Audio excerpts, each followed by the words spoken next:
Om Ajnanatimirandhasya Jnananjanashalakaya Chakshurunmilitam Yena Tasmai Shri Gurave Namaha. Nama Om Vishnupadaya Krishna Prashtaya Bhutale Śrīmate Bhakti Vedanta Swami Iti Namine. Namaste Saraswati Deve Gauravani Pracharine Nirvishesha Shunyavadi Paschatya Deshatarine Vancha Kalpatarubhyascha Kripa Sindhubhya Evacha Patitanam Pavanebhyo Vaishnavebhyo Namo Namaha. Jai Shri Krishna Chaitanya Prabhu Nityananda Shri Advaita Gadadhara Shrivasadi Gaura Bhakta Vrinda. Hare Krishna Krishna Krishna Hare Hare, Hare Rama Rama Rama Hare Hare. My dear Lord, please guide us also that we can appreciate your words of wisdom, be attracted to them and be attracted to you through them. Hare Krishna. So, today I thought we will look at the Bhagavatam. We'll try to do an overview, but not a section-wise overview of the Bhagavatam, but a conceptual evolution in the Bhagavatam. That means that if we start with one question, if I say, what is the Bhagavatam's purpose?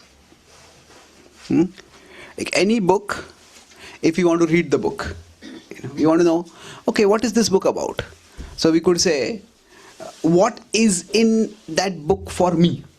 That's one way of looking at it. What is in it for me? That's my relevance. But then, when the author wrote the book, what was the purpose of the book? So, if we are reading a book on home maintenance, we are reading a book on medicine, we are reading a book on a particular topic, then the topic is clear. Okay, I want to know about this topic. Now, if we start by asking, what is the purpose of the Bhagavatam? What would you say? What is the Bhagavatam for? Love of Krishna. Love of Krishna. Yes, that is true. So, any other answers? Reciprocation between the devotees and Krishna. Okay, let's see. So, the purpose of the Bhagavatam is to demonstrate love of Krishna. The purpose of the Bhagavatam is to show Krishna devotees reciprocation. Yes, that is true. Anything else? Know about Krishna. Okay, we love Krishna, we get knowledge of Krishna, then we can love Krishna. Okay, I'll give one clue. That if we consider the origin, like if you want to know the purpose of the Bhagavad Gita, we can have many purposes of the Bhagavad Gita, but we can look at the original conversation that defines the Bhagavad Gita. And then we know the purpose. So similarly, what is the defining conversation of the Bhagavatam? And within that, what is the purpose of the Bhagavatam, if you look at it? Yeah? Prakshit Maharaj has very limited time to live. Okay. So within that time, he has to, whatever karma that he needs to do, fulfill within that time. Has been recited all through stories of all the cantos. Karma he needs to do. Okay, yeah. I mean, you're on the right track that he has limited time. So what do you do in the limited time? How to go closer to How to go closer to Krishna. So essentially it is how to remember Krishna. Yeah. Isn't it? That tasman ekena manasa bhagavan satvatam patihi shrotavya kirtitavyascha dheya pujyascha nityada. So in one sense, the Bhagavatam's purpose is similar to the Gita's purpose. It's also slightly different. That the Gita's purpose is ma manusmara yudhyacha. You remember me and fight. So there is inner recollection, inner remembrance, and there is outer engagement in the world. In the Bhagavatam, that outer engagement is stopped, at least for Parikshit Maharaj. and complete immersion in Krishna. So in one sense, the purpose of the Bhagavatam is to help Parikshit Maharaj remember Krishna. And any other purposes mentioned in the Bhagavatam itself? The famous verse which talks about the glory of the Bhagavatam. You want to say something? Whatever you had in mind. Oh, sorry. I was about to say Whatever, yeah. So Vyasadeva was disappointed, like he wasn't happy that he has written all the other scriptures. But when Narada Muni came and then he actually Okay. he didn't talk about Bhagavan. So you could say exclusive glorification of the Lord. Hmm? And the idea is that Yayatma Suprasidati, that it is exclusive glorification of Krishna, and this will lead to real satisfaction of the heart. That we understand from that context of the author of Vyasadeva. Hmm? Now, anything else? Yeah? Prayers of the Lord. Prayers of the Lord. Yeah, devotees praying the Lord. Okay. So that is a key feature of the Bhagavatam. Yeah, that's true. There are lots of prayers in the Bhagavatam. And sometimes the prayers are the section that devotees while reading, they skip the prayers. Because you know what happens is that they sometimes seem so long and they seem so philosophical. So sometimes it becomes a little difficult. But yeah, prayers are a key feature of the Bhagavatam. In fact, there's a book called the Adhyatma Ramayana, which has largely borrowed the structure of the Bhagavatam. And what it has done is that it is telling the Ramayana stories, but then intermittently throughout there are prayers to Lord Ram. The way Krishna Lila is described in the 10th canto. So in some Ramayana renditions is done like that also. Now, the sages are speaking. That's also another context of the Bhagavatam's conversation. And why are the sages speaking? The welfare of all our human beings in the So, world. welfare of all. Anything specific about welfare when? Kali. Yes. So, what is the famous verse? Kalau nashta drushamesha puranarka adhunodhitaha. So, it is to dissipate Kali Yuga. So, dissipate the influence of Kali Yuga. So, it is like the sun that has arisen. Puran arka adhunodita. Arka is the sun. Adhuna uditaha is now it has arisen. And kalau nashta drushamesha.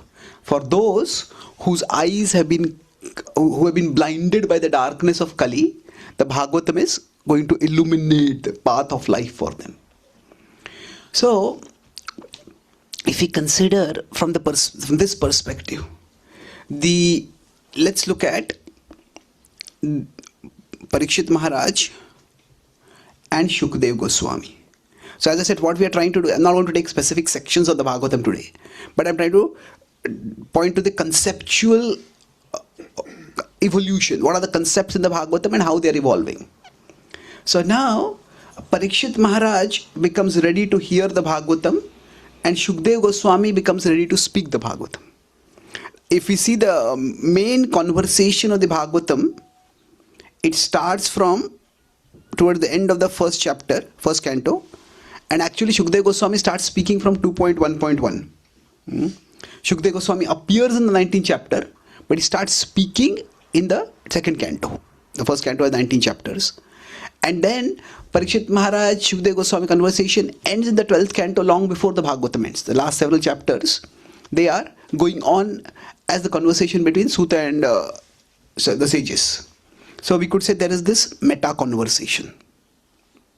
This is a conversation between, say, Shukdev Goswami and Parikshit Maharaj.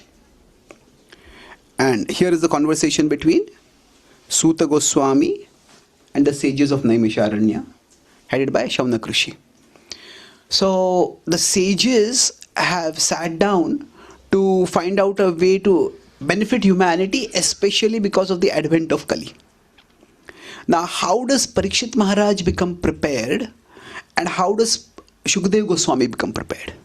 In one sense, the first canto of the Śrīmad-Bhāgavatam is setting the stage. That now, in one sense, the readiness of Shukdev Goswami is described in very few verses. It is described in the first canto, 7th chapter.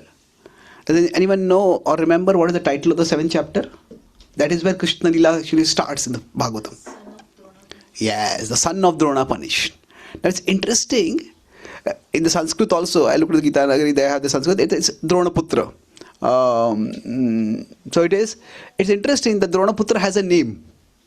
So, why say son of Drona punished? Why not say Ashwatthama punished? That's because the punishment that is given, a major factor in deciding the punishment is that he is the son of Drona. So that he could do something so terrible, and then how to deal with that. So, what we'll try to do today is, we will try to get to say, if we want to understand the theme of the Bhagavatam. The theme of the Bhagavatam is to help us remember Krishna. So we'll see how this theme is being approached in different ways. So it's not, so what I'm going to do is more of not a linear approach, but a multilateral approach. That not step 1, step 2, step 3. This is how the Bhagavatam is evolving. That's one way to look at it. But we'll see how different ways the Bhagavatam is pointing to one same point. So if we see, the core message of the Bhagavatam is, or the core conversation of the Bhagavatam is between Shukadeva Goswami and Parikshit Maharaj. And in the Bhagavatam, in the 7th chapter, there are a few verses which describe Shukadeva Goswami's enlightenment. That how he is Atma Rama Ashchamunayo Nirgrantha Pyurukrame. So in a few verses, how the teacher becomes ready to speak is described. But the major section of the first canto, from the 7th chapter to the 19th chapter, is actually Parikshit Maharaj's backstory. Backstory means that how he becomes ready to hear the Bhagavatam. And in that sense, the first canto is doing many things. So I'll talk about 3 things that the first canto is doing.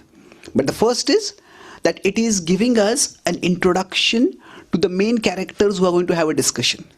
See, nowadays, the Bhagavatam is not so much like a class. It is, if you want to use today's word, it's more like a podcast. And now, if there's going to be a podcast, we want to know who are the people on the podcast, isn't it? Sometimes the podcasters are very famous. Now that person's podcast itself becomes very famous, and then there are various guests who come over there. So now in a podcast, it's more like a free-flowing discussion. So Shukadeva Goswami is the main speaker in the Bhagavatam. Throughout he is speaking. But the Bhagavatam devotes more time to tell the story of Parikshit Maharaj than of Shukadeva Goswami. The one reason for that is that if we consider a sage and a king, general people, who are they going to be more attracted to? A king, naturally. General people are going to be attracted to a king. A king's life is likely to be more interesting, isn't it? A sage life is, okay, every day you wake up, you do some sadhana, you do some puja. Unless a sage life is, maybe a sage is a traveling speaker or something like that. Otherwise, a sage life is not going to be very adventurous, isn't it? If you wanted to make a movie about a sage sadhana, that would be a very uninteresting movie. Now, how the sage became a sage, you can make a movie out of that. What happened to their life.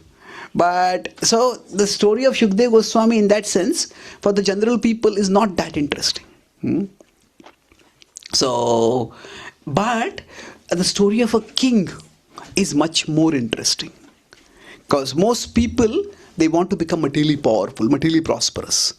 And how did such a person come and hear from Shukadeva Goswami? So now, from our spiritual perspective, Prabhupada is the great Acharya. But in the time of Prabhupada, when George Harrison came to him The fact that George Harrison was taking guidance from Prabhupada, that actually made many more people want to know about Prabhupada. So like that, the Bhagavatam focuses on Parikshit Maharaj's story. And so the idea is, king is, while the sage may be wiser, definitely much wiser, but the king's life is far more dramatic, far more interesting, far more relevant for most people. So now he could be telling any stories from the king's life.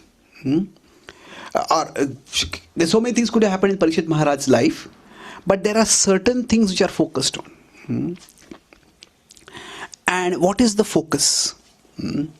So the mood of the Bhagavatam, so I said one thing is the conversation is being set up, the two characters are described, but which incidents are to be told? That's anytime anybody writes a history. So writing of history is always a process of selection. That selection means there are so many events. And say if somebody wants to write about Indian independence, now we could say these are the key events that led to the Indian independence, and we are going to focus on these events. But did really those events contribute, or something else contributed?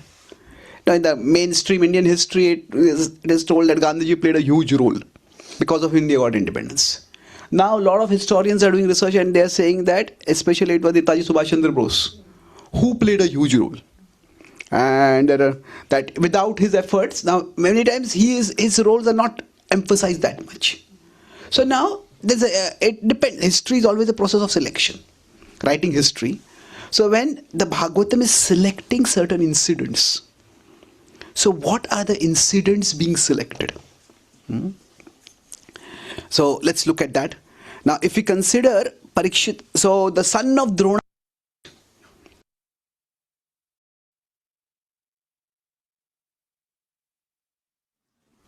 and the first canto, it ends with Parikshit cursed. It's not his death, but it is, we could say, his death curse. So in one sense, this is the journey that is described. So the son of Drona punished describes the backstory that the Pandavas do something good. The Pandavas deliberate and they are going to, they decide that Drona's son should be forgiven. And that very person whom they could have killed, who they forgive, that person tries to kill their surviving heir. So generally speaking, what happens in life when we try to do good? Let's put it this way. If we do good, we expect good to happen. Now if we go out of our way to do great good, then what we expect is something great good should happen to us. But what happens if somebody does something great good and as a result of that something great bad happens? Now this seems outrageous. So the Pandavas deliberate and they decide to forgive Ashwatthama. And their mood is that the war is over. Let's have a closure. Let's end all this killing. Now, Ashwatthama is a character who is in many ways a tragic character in the Bhagavatam, or in the Mahabharata more specifically. See, what happens to him is that he is not really very devoted to Duryodhan the way Karna is. So till a particular point, he is not evil. In fact, there are two times when he tells Duryodhan, enough now, stop the war. But it is after Drona is killed, he just completely loses the plot after that. He feels that Drona was killed by the Pandavas deceitfully. And they killed him while he was meditating, while he was asleep. And therefore, they deserve to be killed in the same way. Now the key difference over here is Duryodhan. And what happens is the Drona's killing is a tragic thing. Now, I don't want to go too much into the Mahabharata, but to understand the theme of the Bhagavatam is, okay, I'll just tell the conclusion and I'll draw towards it, that, see, generally if life is going on well in our life, things are going on well in our life, if we have some piety, if we have some devotion, it is easy to remember God. But when bad things start happening to us, at that time, to remember God, to stay faithful to Him, becomes especially difficult. And this is one of the themes of the Bhagavatam, the defining theme, that when good people, terrible things happen to them, for some small fault or for no fault at all, and still they are to remember the Lord.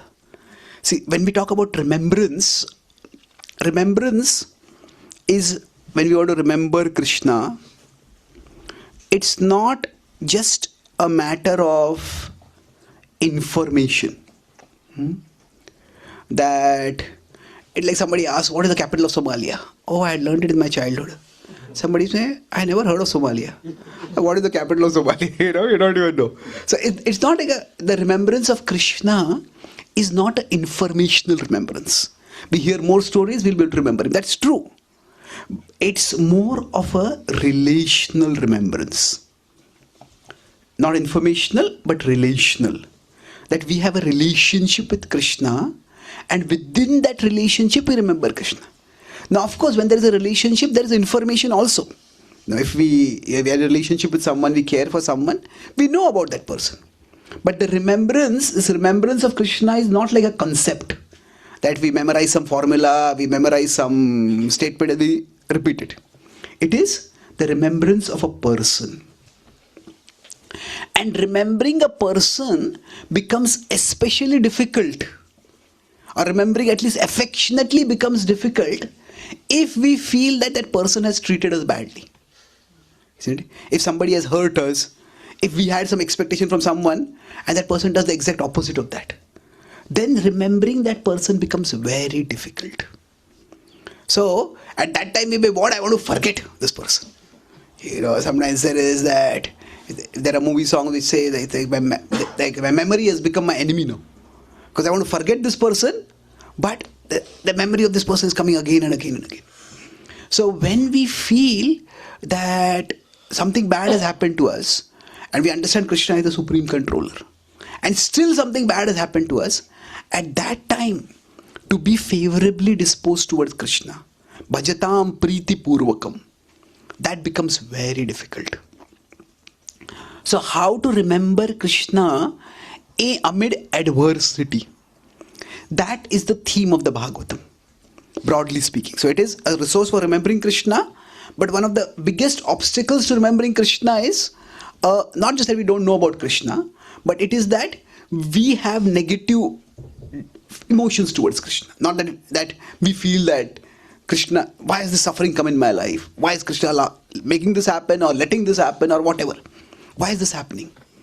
So if we look at the stories of the Bhagavatam, it starts with Ashwatthama. Now Ashwatthama doing something terrible. He's not a bad person, but he does practically the worst thing that has been done in the whole war. He kills the Pandavas' children and he kills the entire Pandavas' army while they are mostly sleeping.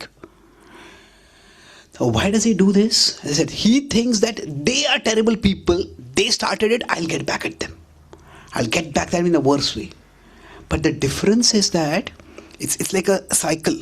What happens is that Drona, he is goaded by Duryodhan. We can go as back as we want in the story.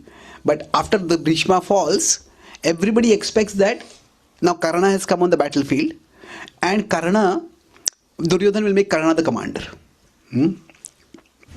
So now Drona feels a little resentful of this, because Drona is much older, he is much more senior, and Karna, now according to some retellings of the Mahabharata, Karna had come to Drona's academy for education and Drona refused him. So imagine a contemporary situation that if there is some person who is becoming a devotee and say you are the temple president, and then you refuse to recommend him for initiation, And now that person has become the temple president and you have to serve under him. It's going to be very difficult. Imagine if we are a boss in a company and we interview some candidate and we reject that person. And then that person becomes our boss. It will be very, very difficult. So Drona is quite apprehensive and resentful about serving under Karna.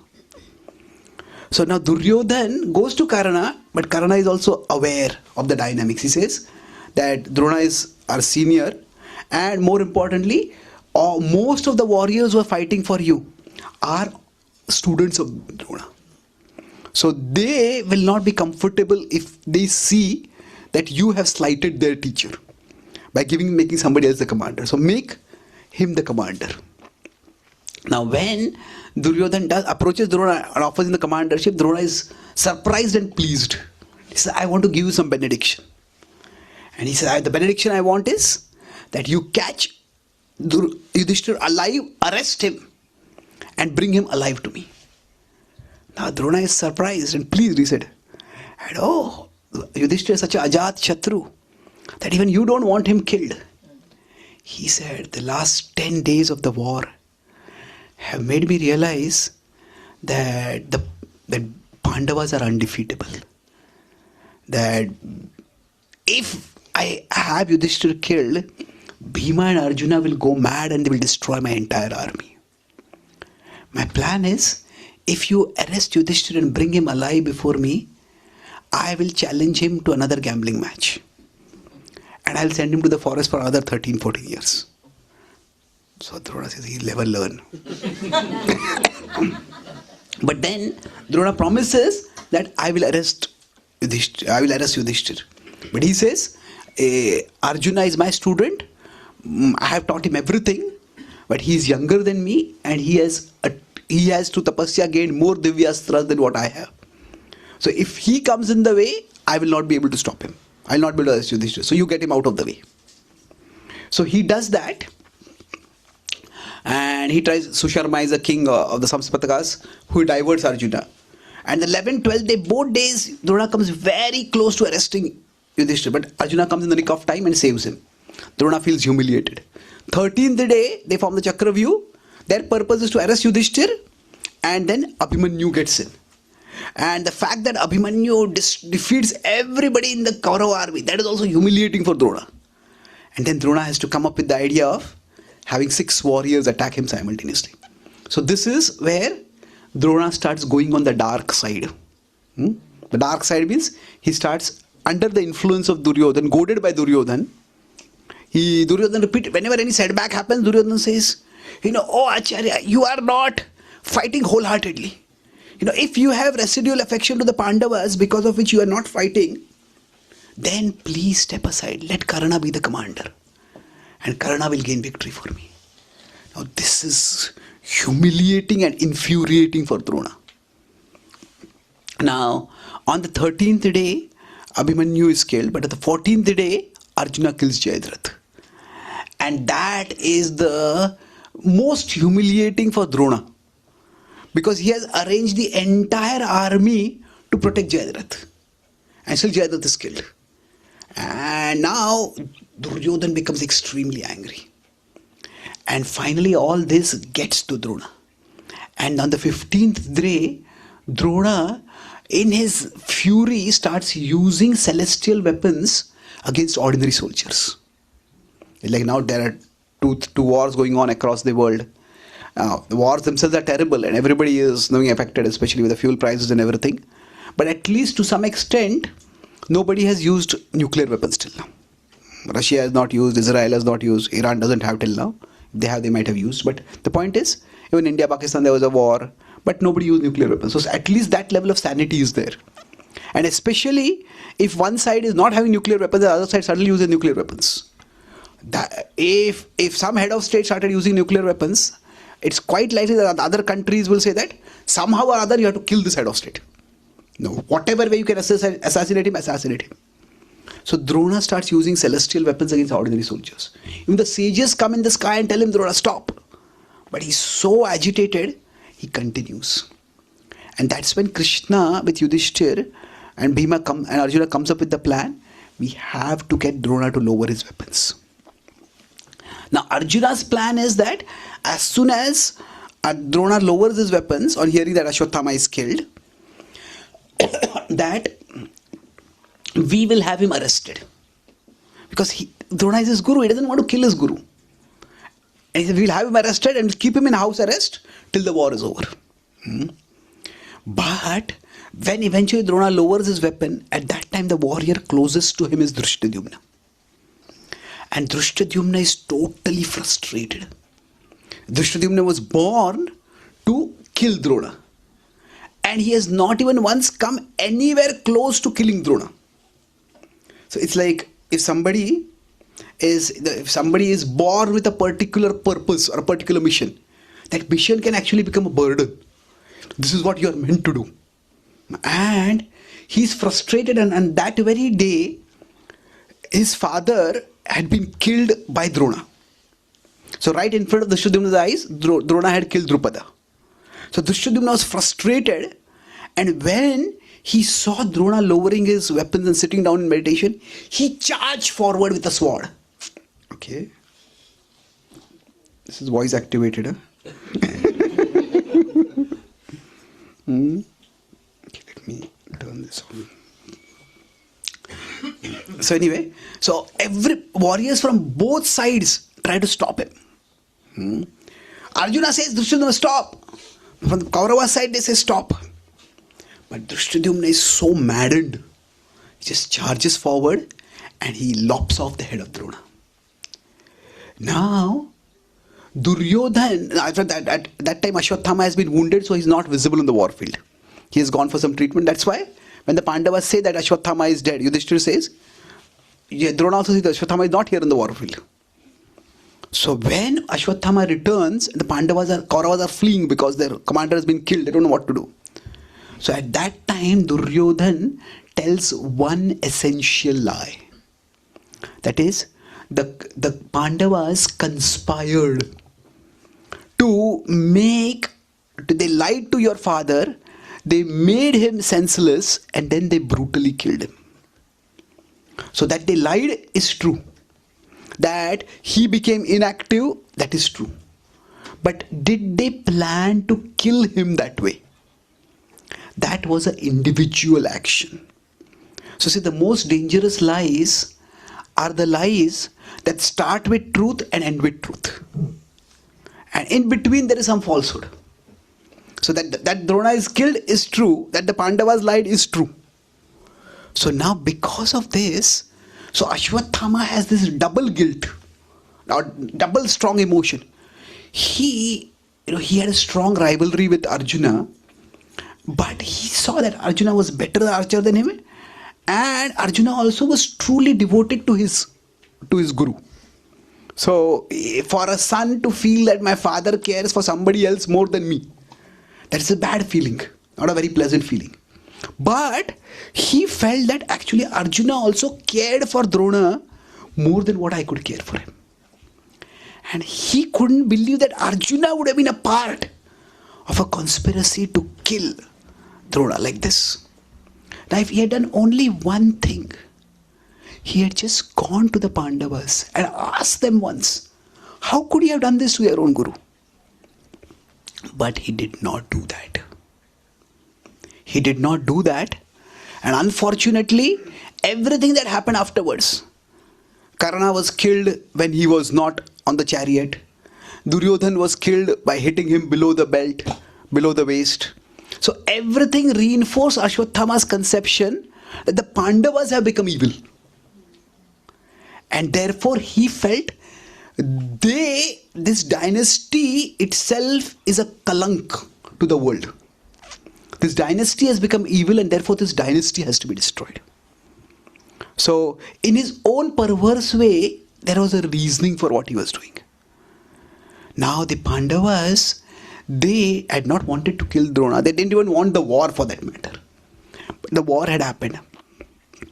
So they forgave Ashwatthama. Now they forgave Ashwatthama, but Ashwatthama did not take that forgiveness positively. So what happens is that in this world, there are people with goodness, there are people with weakness, and there are people with wickedness. So people with goodness, they generally don't do bad things at all. So goodness, weakness, wickedness is in terms of, we can say, lust, anger and greed. Everybody can be attacked by lust or anger or by greed. So people who have goodness, they are able to say no to these. They fight off and say no to this. People with weakness, they sometimes end up saying yes. Sometimes they are weak and they say yes.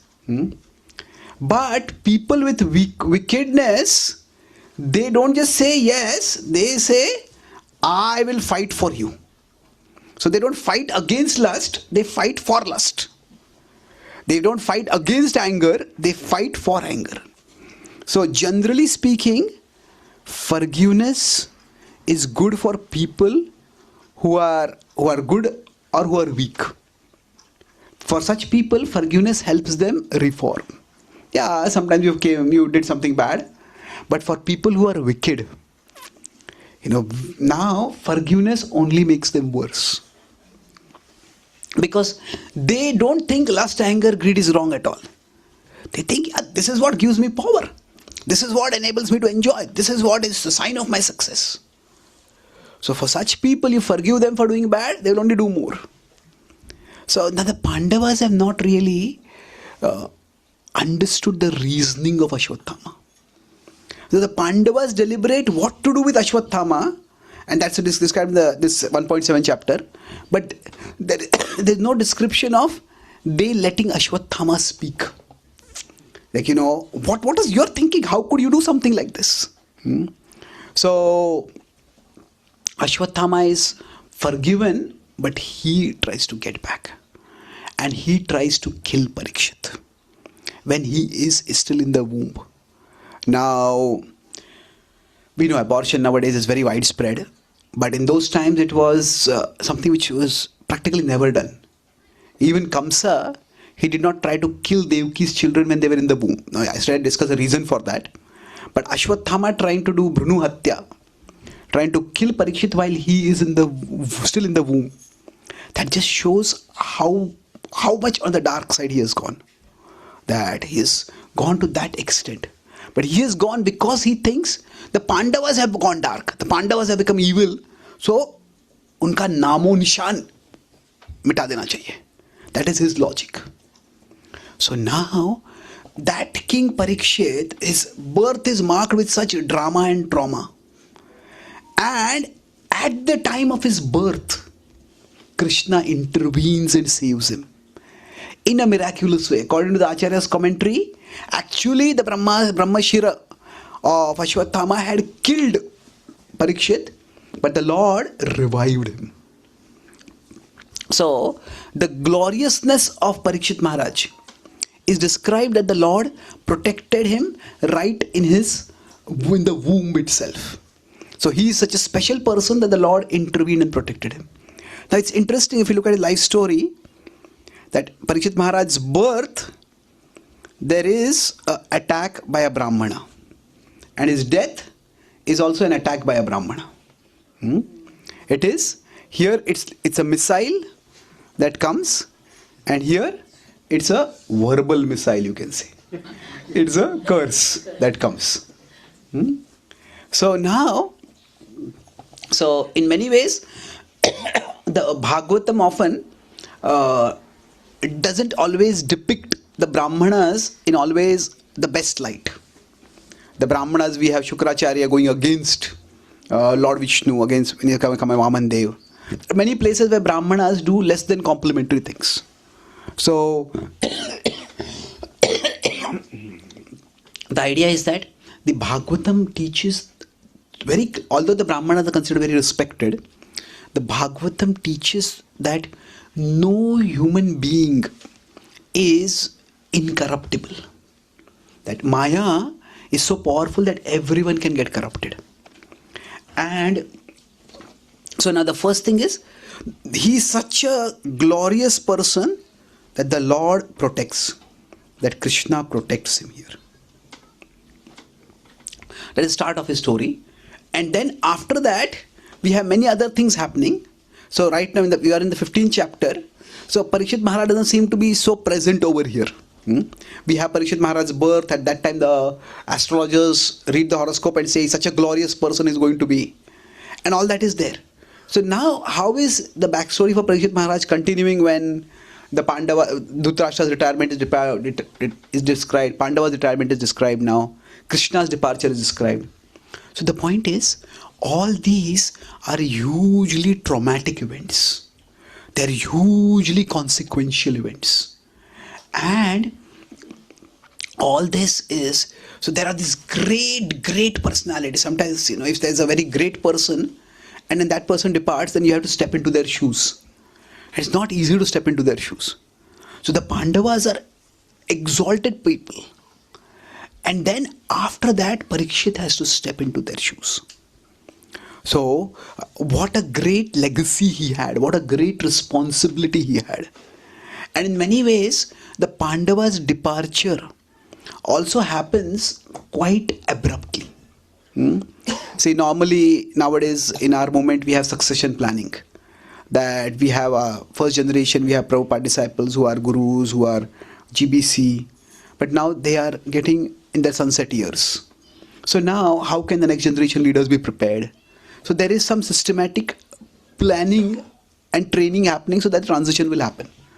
Now there is no much time for succession planning. Now of course it was clear that Parikshit Maharaj was going to succeed as the king. And he proves himself to be ready. But that transition happens quite suddenly. The chapter is the Pandavas retire. Its title is the Pandavas retire timely. Now we could put it the Pandavas retire suddenly. Why? Because they get the news that Krishna is departed, and when Krishna is departed, they leave. So they install Parikshit as the king and they leave. So it's quite sudden that happens. It's timely from the perspective of the Pandavas. Pandavas are here to be a part of Krishna's mission, and when Krishna's mission is over, then the Pandavas leave. So it's timely from that perspective. But from the perspective of Parikshit Maharaj, it's sudden. And the whole responsibility of the kingdom is then thrust on him. And he takes it very competently. So if we consider the whole story is going forward, that the Lord protected him, and then Parikshit, suddenly he becomes the king. He gets sudden kingship. It is expected, but when it happens is sudden. Now after that, there is an enduring threat that is there. It's like, say, if somebody becomes the head of state of India. Now Pakistan is an enduring threat, or China is an enduring threat. So every head of state will have to grapple with that danger. So at that time, the Pandavas are such powerful kings that there is no earthly enemy for them. But there is a non-earthly enemy. That is Kali. Kali's influence is coming. And now, how powerfully Parikshit Maharaj succeeds in countering the influence of Kali. So Parikshit Maharaj's king in his kingship, what is described? There are 2 chapters. There is that about the punishment of Kali. So after this 15th chapter which is going on, then after that how Parikshit Maharaj confronts Kali, that is described. So sometimes in a country or in a city, there are police, and we have one temple in one place in America. And what happened in the first generation when we got temples? At that time, most of the people following our movement or even leading our movement were people from the counterculture. So they were not very economically well-to-do. They were not very professionals. So they did not live in very good localities. And where they were most likely there, that's where we had our centers. When Prabhupada started the 26th 2nd Avenue Center, now Manhattan and 26th 2nd Avenue is the elite part of New York. But at that time, when Prabhupada was going there, his well-wishers, Mishra and others said, Swami, there is no place for you to go. that's a place where everybody takes drugs, and America is a place where everybody has guns. So, and some people are just trigger happy.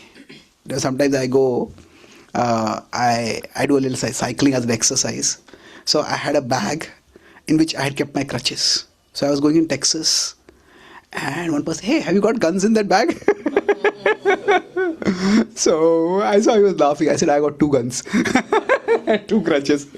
So now the point is that it was very dangerous. So now we had one temple in one place. There the devotees, now Indians normally are quite well to do. In America, Indians are the wealthiest minority. They are the wealthiest, and they are the most envied minority. As of right now, there's a lot of anti-immigration sentiment coming up. So it's coming up against the illegal immigrants who often come, and they are often like workers. That they don't work, but they take welfare. And there are the high class immigrants, the Indians who come. But the complaint of Americans is Indians, they're not taking welfare, but they work so much that because of them we have to work so much now. So for a job, Indians are ready to work 10 hours, 12 hours, 14 hours. They are destroying the American workspace by working so hard. So it's quite a complicated thing. Anyway, my point is that our devotees would go to this particular temple. They were telling me, I went for a program over there. They said that in this area, we don't stop even for fuel over here. We just bring our car straight inside the temple, and then we open our car doors. Otherwise, it's quite high crime. So the devotees were telling me that here, if we lose anything, that we report to the police. The police say that, why are you staying over there? He said that, they say that, anyway, your insurance will cover it. There's no point in us coming because crime is so high. So I was saying that the degree is that, say, suppose the crime is so high, and the police also don't bother to address the crime. But sometimes the police are very vigilant that, okay, as soon as a report comes, as soon as a call comes, they will immediately come and look at it, investigate and catch the criminals. But the most active police are those who don't even wait for the call. They are themselves on patrol. Constantly see if any crime is happening and to catch the crime before it progresses too far or even before it starts. So Parikshit Maharaj going to search for the influence of Kali is like the police on patrol. And not just the police, we could say here it is the chief superintendent or inspector general or whatever the top post of the police, the king himself going on patrol. And he's so powerful that Kali realizes I can't fight with him. Now again, we could say the same thing comes in the Bhagavatam. Kali says, please give me, I am also your citizen, please give me some place to stay. And Parikshit Maharaj gives him some place. And now from that place, so at one level, Parikshit Maharaj defeats Kali completely. Kali has no power. The Pandavas have defeated the Kauravas, and yet one among the Kauravas hits a vicious blow to the Pandavas by killing their children. So now Parikshit Maharaj defeats Kali completely, but Kali hits back insidiously. Kali hits back through Shringi. So Shringi's cursing of Parikshit Maharaj is considered to be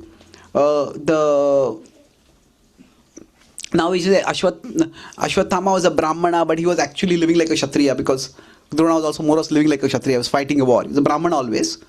But Shringi and Shamik Rishi, they were actually Brahmanas. Shringi was a Brahman Putra. So it is said that Kali Yuga's influence became from the abuse of power by the Brahmanas.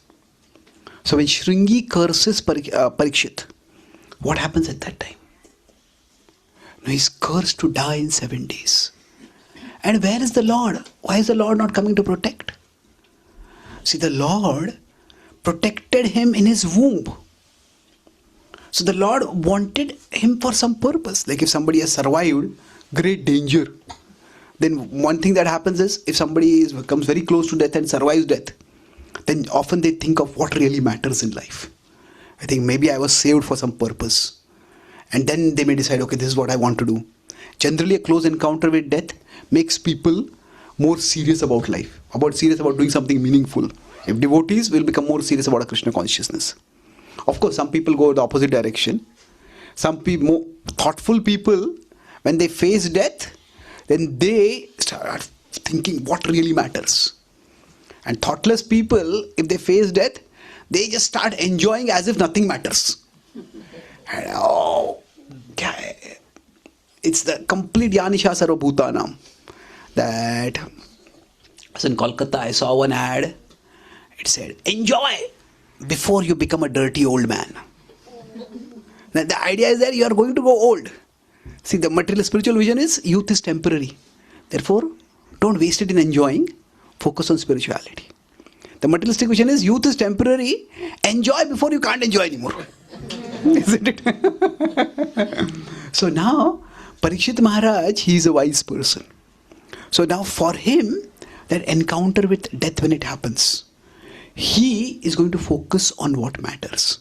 Now the Lord protected him in his mother's womb. So did the Lord not protect him at the time of death? The Lord had him live for a purpose. That purpose was fighting against Kali. And in one fight, he was dramatically successful. But then was it that in the next fight, he was disastrously defeated? No. The same Lord who came here personally to protect him at birth, that Lord comes at the time of death as the Bhagavatam. So, the Bhagavatam is the literary incarnation, the Bhagavatam is the avatar of the Lord. It is not different from the Lord. So, it was not that Kali defeated Parikshit Maharaj. That Parikshit Maharaj, he fought against Kali and defeated Kali at that time. But through the way he faced death, he gave both an example and an exposition, a book for all time, for all of Kali Yuga, for everyone how to face Kali. So he was not defeated. So the way the Bhagavatam is, I said, one is the Parikshit Maharaj's story is being told, but which incidents from Parikshit Maharaj's story are being highlighted? That's it. The Pandavas retire, that is when Krishna has departed. Now Krishna has departed, that means that after that the king has to fight against Kali. King, the Lord is not there, but then the king is fighting, the Lord comes as the Bhagavatam. And the Lord provides himself. So, it's the Bhagavatam is illustrating the theme. It is how Parikshit through Parikshit's story, it is not just a story of how he took shelter of the Bhagavatam, but it's also a story that is an example for all of Kali Yuga. Now, the Bhagavatam is spoken in a very pious culture. And it's significant when Shringi is about to curse Parikshit Maharaj. What is his thought process? See, it's very similarly tragic that just like Ashwathama, he is convinced that what he is doing is right. And the Pandavas are such cruel people that their whole dynasty has to be removed. Now this is not even the desire of Duryodhan. When Duryodhan comes to know that the Pandavas' children have been killed, and he sees takes those skulls and he crushes them. Now he's shocked. What did you do?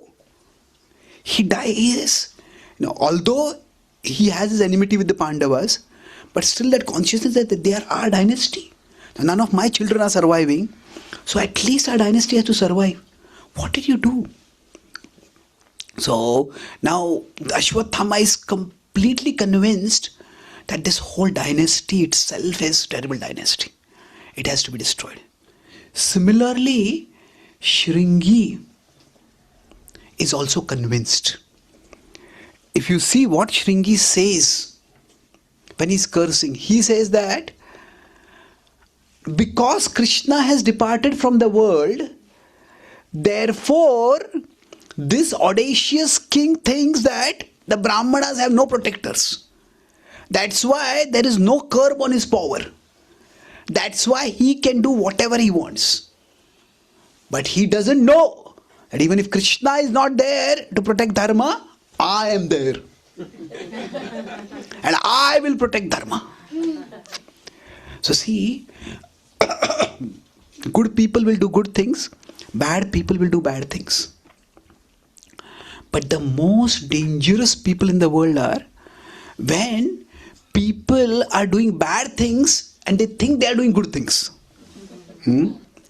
Then their very conviction that what I am doing is a good thing, that blinds them to whatever bad they are doing. So that kind of rationalization, that is extremely dangerous. So both Ashwatthama and Shringi, they both do something terrible. You have heard this word rationalize? Rationalize. See, when we rationalize, what do? We tell rational lies. So, when we rationalize means we use our intelligence to come up with a more acceptable reason for a less acceptable action. Like if a husband has promised his wife, I'll stop smoking. And the wife comes into the husband's room and there's a smoke all around. So why are you smoking? Actually, I was not smoking. This room was very cold. I just wanted to make it warm for you. So the idea is that the most dangerous people are those who are doing bad while thinking they are doing good. So Shringi is like that and Ashwatthama is also like that. And it is in this context that something bad has happened, something terrible has happened to Parikshit Maharaj for a minor fault. Parikshit Maharaj himself is a king. And as a king, he knows the principle of justice. The principle of justice is that whatever wrong has been done, proportionate punishment should be given. Now, yes, he disrespected a Brahmana, and that was a bad thing to do. But for a disrespect to a Brahmana to be given death punishment, see, he had put a dead snake around the body of Shringi. Now, he had made sure that the snake was dead. It was just his frustration. He was so hungry and thirsty that he was frustrated by that. And he did not get any water from the sage. And he thought that the sage was actually not meditating, but the sage was acting as if he's meditating. The sage was just neglecting him. And that's why he got further annoyed. And he did that. Now, he had no intention of harming the sage. But the idea was that you put a snake on my father's body, I will put a snake on your body. And that snake will kill you. So it was a very disproportionately wrong action.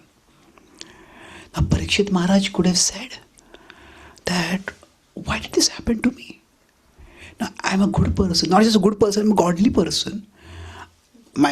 I was living a life of dharma, I was living a life of bhakti, and something so terrible happened to me. So when such a thing happens at that time, to remember the Lord is extremely difficult. Or rather, to remember the Lord positively is extremely difficult at that time. Because, as I said, when we try to do something good and something bad happens to us, then it's very difficult to deal with it. So that doing good and bad happening, that is what has happened to the Pandavas. The Pandavas forgave Ashwatthama, and Ashwatthama ended up doing something very bad to them. So this story, why does it start from 1.7 the Bhagavatam? Why does it start from this particular point? So that's the last point I'm going to make over here. It will take about 2 hours.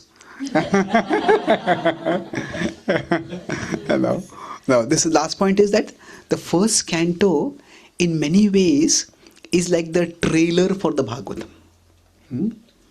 Now, it's a trailer in 2 ways. One is the first canto gives briefly the Krishna Lila that is going to come in the 10th canto, which is the core of the heart of the Bhagavatam. Not just in terms of the theme, but in terms of size also. Out of the 335 chapters in the Bhagavatam, 90 chapters in the 3rd canto, in the 10th canto. And it is almost 1/3 in length of the entire Bhagavatam. So that glimpse of Krishna Lila that is going to come in 10th canto, that is given in the 1st canto. The 1st canto in that sense is like a trailer. But secondly, the theme of bad things happening to good people. And still the good people staying devoted, staying virtuous, staying firm and focused on the Lord. That is a theme that the Bhagavatam will keep telling one after another, after another, after another. So, this theme, now in one sense we could say for Parikshit Maharaj, it is not that he did a good thing and a bad thing happened. Rather, what he did was a small negative and what he got back was a huge negative. This was the case for Parikshit Maharaj. So, in response to this, there are various stories told in the Bhagavatam. And each story, the key stories in the Bhagavatam, are all about when Parikshit Maharaj is being helped to remember the Lord. So the Parikshit explicitly doesn't ask the question, why did this happen to me? Why was I cursed like this to die in 7 days? But that is an unspoken yet prominent concern. And Shukdev Goswami consistently tells stories of characters who faced similar situations. So what does it mean? If you look at some stories in the Bhagavatam, I won't go into all the stories here. We'll see that if we look at the 4th canto, the story of Dhruva. Now Dhruva, did he do anything wrong when he wanted to sit on his father's lap? There's nothing wrong over there. But for such a small child, he was grievously insulted by his stepmother. So Dhruva, what happens? He's done a small good, but for him, that insult feels like death. Bhagavad Gita says, Sambhavitasya chakirtir maranaditirichyate. Now, if you consider, after that, we have the story of Chitraketu. Chitraketu, what happens? Now, he laughs on seeing Lord Shiva speaking on the renunciation with Parvati sitting on his lap. And now his laugh is not a laugh of mockery. It's a laugh of amazement. So he is completely misunderstood. And he's misunderstood. And here the Bhagavatam depicts something really scary. See, normally we understand that by past bad karma, which we may have done, bad things can happen in our life. Isn't it? That we might meet with an accident, we might meet with some sudden disease or whatever. But the question that comes up is, can past bad karma make us do present bad karma? That means, by past bad karma, can somebody be in present a bad person? That would seem like if we are helpless, we are trapped, because of my past bad karma, I'm going to do present bad karma. Because of my present bad karma, I'll get further bad situations. And it seems to be like an endless loop. So generally, it doesn't happen like that.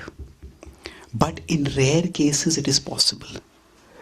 So what happens to Chitraketu? He is not just cursed to die. He's cursed to become a demon. And a demon who is attacking the Devatas, who is killing the Devatas. So now this is very, very difficult. That's why sometimes we may know some senior devotees or some leaders who are very exemplary, who are very moral, who are very spiritual, and suddenly they do something which is so shocking. So now we can try to find out from the circumstances what happened, what triggered it. But sometimes it is that past bad karma can also lead to present bad karma. Now that doesn't mean that person is completely blameless. Now, we are always held accountable for our actions, but the point is that that doesn't mean that all the good that they had done in the past, it's all false. They're just hypocrites all that time. No, sometimes it's just these phases of insanity come. And when those phases of insanity come, that person just goes crazy. So one has to be so sometimes, so in this case what happens, Chitraketu, he's cursed not only to become a bad person, basically. That's a very dark situation, but in spite of that, what happens, he is delivered.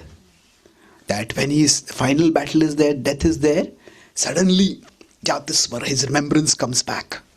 And at one moment he's saying to Indra, I am going to kill you now. And you are the killer of you're a Brahma Hata, Guru Hata, Bhratra Hata. You're the killer of a Brahmana, you're a killer of your own Guru. Because Vishnu was performing yajna for him. In that sense, he was a Guru. In the Bhagavatam, the word Guru is used differently from the way we use it currently. Bhagavatam often uses the word Guru for anyone, if somebody is doing a yajna. And somebody does, and the priest who is doing the yajna for the person, that person, so when you are initiated to perform a yajna, then the person who is doing the yajna becomes your Guru. The Bhagavatam uses the word in that sense also. The Guru has many different meanings. But the point is, he says, he's your Guru and you killed him. And he was my brother and you killed him. So I will kill you. And from that, suddenly at one moment, if however you kill me, then I long to go back to the Lord. Ajata pakshayamataram khaga. Just as a bird whose wings have not come out is longing for his mother to come. Just as a lover wants the beloved to come. Like that, just as a cow, as a baby cow wants the mother to come. Like that, I long, when will the Lord come in my life? When will I be close to my Lord? So that spiritual awakening happens. So bad things can happen. So through this story, Parikshit Maharaj is also being assured or reassured that phase of how could I have done that to Shamik Rishi? What was the thinking? So sometimes these spades of insanity may come upon us. Now we try to avoid them as much as we can. We try to protect ourselves from them. But if they happen, don't beat yourself up for it. We try to make amends for it. We may do atonement for it. We try to not put ourselves in situations where we will again be tempted like that. But the point is, this story illustrates that the world can actually be a very cruel place. The good people can, because of one, even non-mistake you could say, they're told not just bad things happen to them, but bad things happen through them. Now if you move further, then we have, I'm not going over all the stories, I'm just focusing on a few stories over here. Then we have the story of Prahlad. Now it's one thing to be a good person and to still have bad things happen to us. Why is God, that is the law of karma, that I should be protected. But it is another thing that we do good things and because of that very good thing, bad things happen to us. Isn't it? That Prahlad, he is persecuted just because of his devotion. Isn't it? Normally we think that if I am a devotee, God will protect me. But if somebody is persecuted because of their very devotion, then it's not just that there's it's like almost a causal correlation. He is doing something good and that very thing is coming to bite him. Now at that time, it is much more difficult to bear it. Like in some parts of the world, we have in Soviet Russia, for example, we had devotees were persecuted. And they're persecuted just for being devotees. Some of you have seen that, read that book Salted Bread or seen that drama Salted Bread, how devotees were, it is horrible what happened to them. So now, at that time, to stay on and persevere as a devotee, it is far, far more difficult.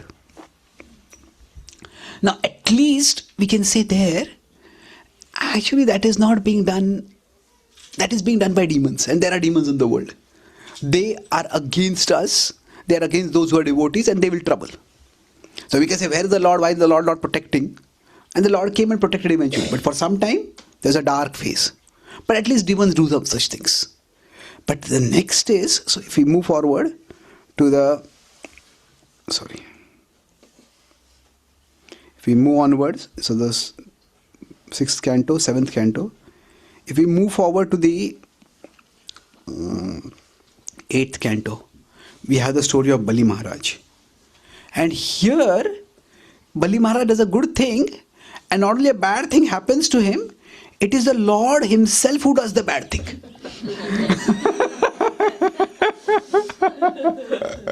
So, it's like we do something for a person, and then that person only, we do a lot for that person. We go out of our way to do some good for that person, and that very person turns and hurts us. That very person hurts us in a way that is actually deceitful. Now this for most people would be like a deal breaker. Forget it, That I don't want anything to do with such a Lord. But that is the glory. So what Parikshit Maharaj is being told through various stories is that Bhavo Gyan Tapasa Puta Mad Bhavamagata. There are many in the past who have suffered not just like you, but worse than you. So there is a saying in English, misery loves company. Now that in a negative sense, it means that miserable people make others miserable. But the other point is that misery loves company. In a positive sense, it means that when I am in misery, if I see I alone am not in misery, then my misery decreases. Isn't it? If say, I get a flu, and then I feel terrible, but then I say, there's COVID, everybody has got flu. Okay. It's not that I am happy that everybody has got flu, but it's that just my misery decreases. So like that, Shukadeva Goswami could have told any stories, but he's selecting stories that emphasize what is Parikshit Maharaj's situation. Not just his situation, but worse than his situation. And in that way, it is reinforcing his conviction that, just as in the past, all these souls have stayed in the shelter of the Lord, you also stay in the shelter of the Lord. And then, among all these, the most dramatic story is the story of the gopis. Now, what is the gopi and Krishna Lila? Often it's misunderstood because of the Madhurya Ras, because of the male-female interaction.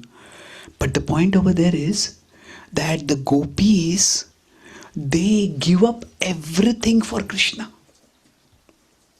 When Krishna plays the flute, what happens? Pati sutanvaya bratra bandhavan ati vilangyate antyachyutagataha. They fight against all their family members and they come to Krishna. They give up everything for Krishna because Krishna has called them. That Udgita Mohitaha, their flute song has called us. And then Krishna gives them up. Now it is, one thing is to be punished by God. That is, now if there is no fault and still you are punished, it's very difficult to bear that. But because Bali Maharaj also said that the shloka Shlagya Tamam, that that no one has ever been punished the way I have been punished. But because the punishment is coming from you, O Lord, that I accept it. Now to be punished or hurt by the person whom we love, that is bad. But what is worse is to be rejected by the person. Now punishment also can be seen as a sign of love. You care for me, that's fine. Now how you are caring for me and what you are doing, I don't know. But still, you care for me. But the Lord just leaves and goes away. And the Lord does it once in the Ras Leela. And the second, he actually leaves and goes when he goes to Mathura. So to be rejected by the Lord. And when they are rejected by the Lord, so here when you can say that, they give up everything for the Lord. The gopis embody Sarva Dharman Parityaja Mam Ekam Sharanam Vraja.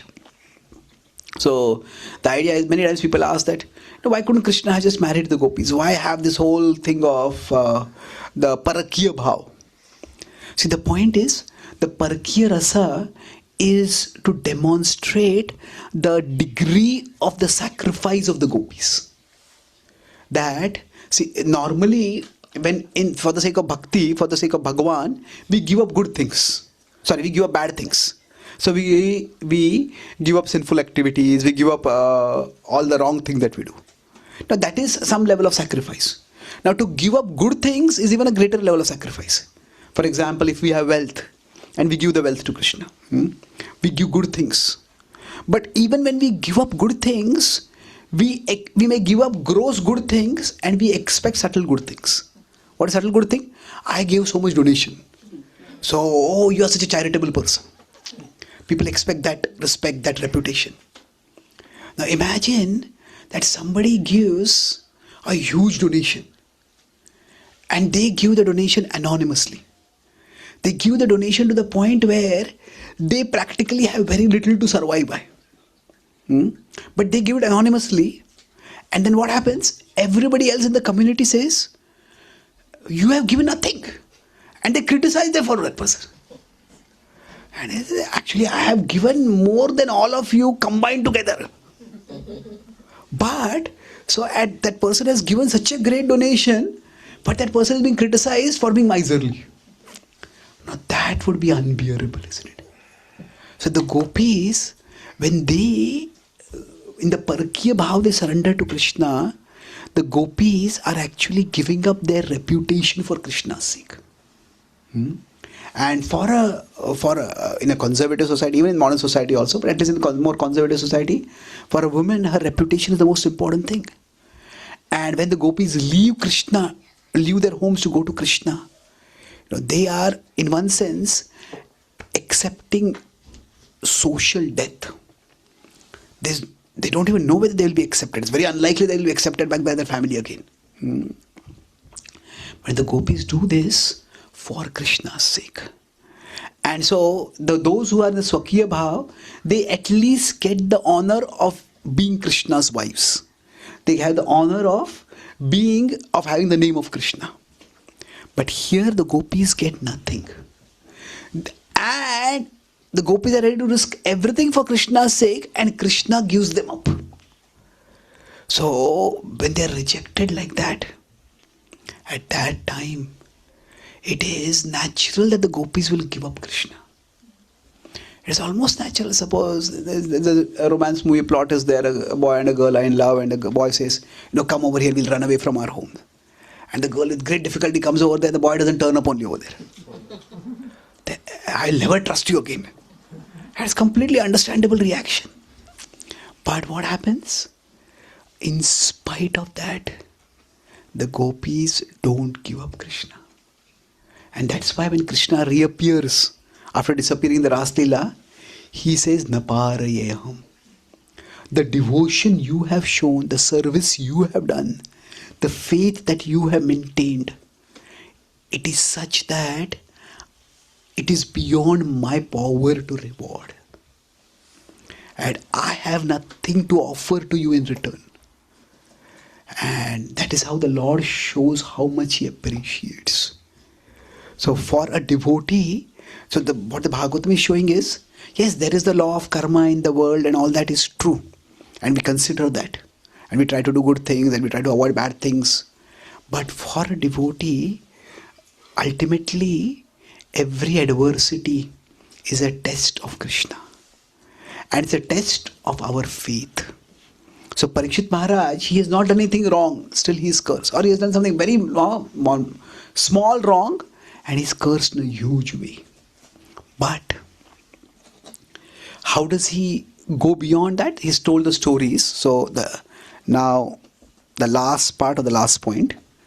The Bhagavatam doesn't just talk about passing the test of Krishna. Or rather it says, we pass the test of Krishna by getting taste for Krishna. That yadrasamrit truptasya nanyatra syadrati kvachit.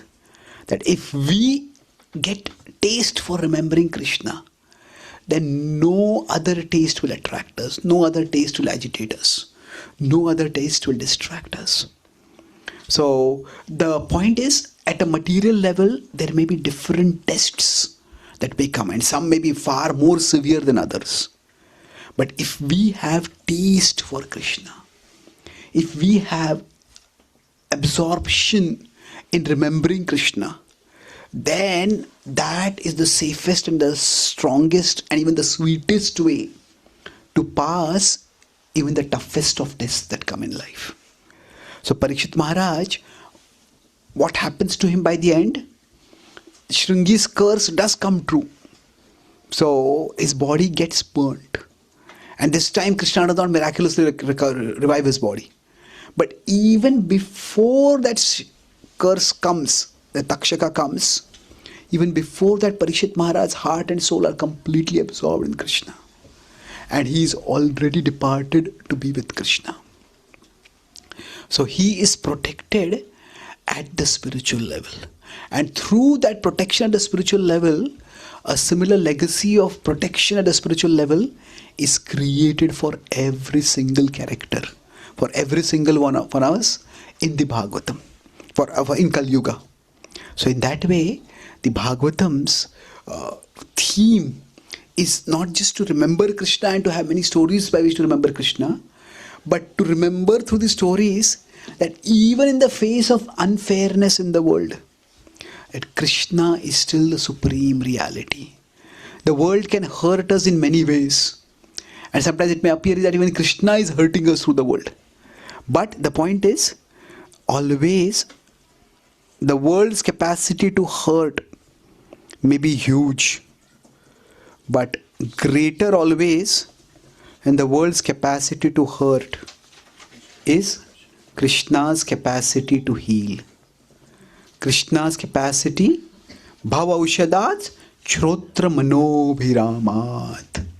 So rather than worrying about how life may wound us, or how in the future, or how life has wounded us in the past, or how life is wounding us right now, we focus on how Krishna can heal us and how we can stay immersed in the remembrance of Krishna. And that is what Parikshit Maharaj demonstrates through his own life. And that Parikshit Maharaj who had found thirst and hunger unbearable, because of which he offended a Brahmana, that Parikshit Maharaj, when he gets taste for Krishna by hearing from Shukadeva Goswami, he is no longer even slightly disturbed, let alone agitated. And for the 7 days when the Bhagavatam is being spoken, he transcends hunger and thirst, being completely immersed in Krishna. So, I'll summarize what we discussed today. We try to discuss today about Bhagavatam's thematic focus, thematic overview or focus we discussed. So I talked about it from 3 different perspectives.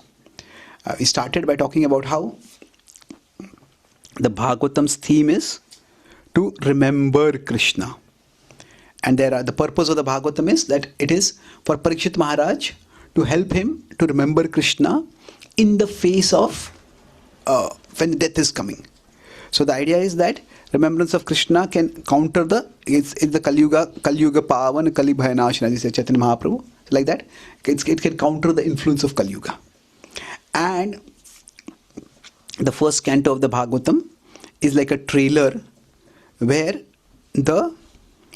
how the 2 characters, Shukadeva Goswami and Parikshit Maharaj, they become ready to hear or ready for the conversation, ready for samvad that is described, within which the focus is much more on Parikshit Maharaj because king's stories are much more interesting, much more dramatic. So that's the first canto basically. So it's a trailer as well as it is a scene setter or a stage setter, setting the scene or setting the stage. So it is a stage setter for the rest of the Bhagavatam. Then we discussed about specifically the theme of the first canto, the Parikshit's backstory. I said that every story, every narration, every history is actually a selection. So in Parikshit Maharaj's story, which incidents are selected? So the idea is that if we look at at his birth, and then the death curse. So there are three key incidents that are described. In his birth, there is a Brahmana who attacks him. Brahmana's missile comes. And then the Lord appears and protects. So the Lord comes over here. Then after that, he defeats Kali. That's the key incident. We discuss how he is such a competent and diligent king that he is like personally the king going on patrol to protect the citizens. Then at the end what happens? Another Brahmana, there's a verbal missile that comes. That is Shringi who attacks him. Now this time he dies. So what is the protection? That is the Lord coming as the Bhagavatam. So it demonstrates how to transcend.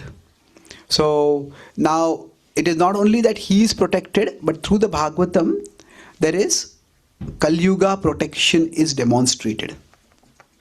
How to protect ourselves from Kali Yuga, that is demonstrated. And then within the first canto, so I'm just elaborating the first canto, that how one of the key themes of the Bhagavatam is that bad things happen to good people. So we discussed how the Pandavas actually they forgive Ashwathama. And what does Ashwathama do? He tries to destroy their dynasty, destroy the heir of their dynasty. So, sole surviving heir of the dynasty. So now we discuss the whole backstory of why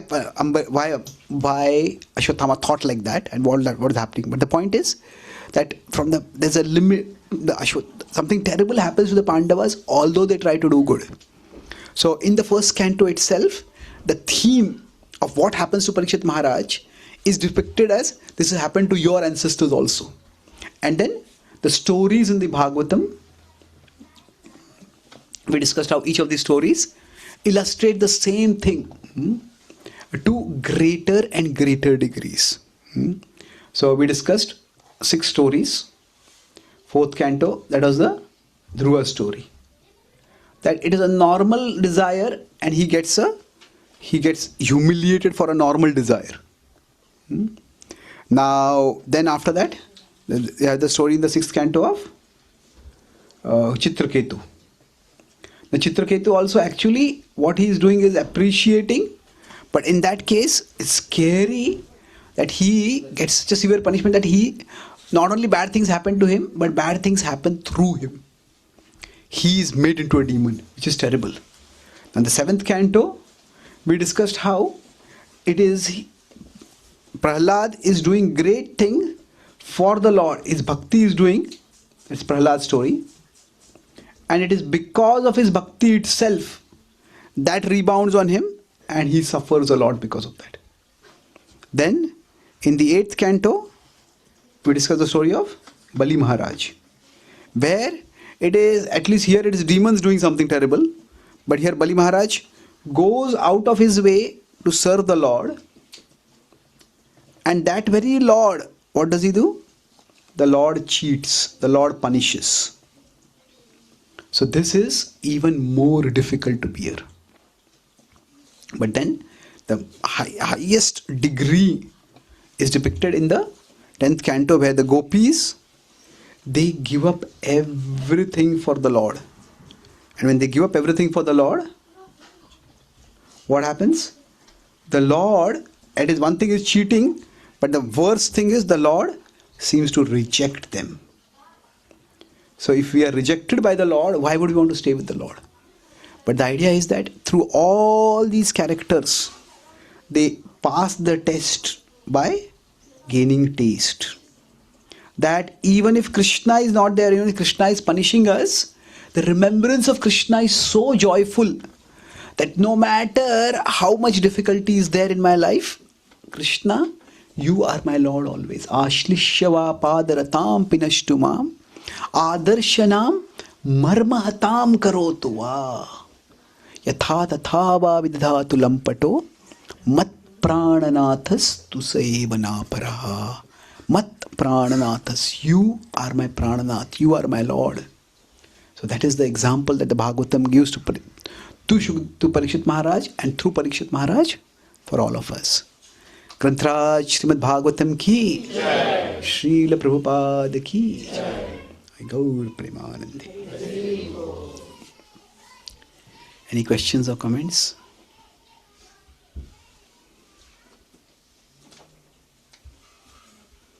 Yes, please. Thank you very much, Prabhuji. Again, very interesting way to look at this as well. Looking at all the examples of the stories, sometimes I can feel like no matter then how far you progress, there's always going to be bad things that happen to you. You know, how do we understand and at our level look at those things? Because all of these devotees are great devotees who have been able to pass the taste test. Right? How, at our level, do we continue on when we have these things going on in our lives? Okay.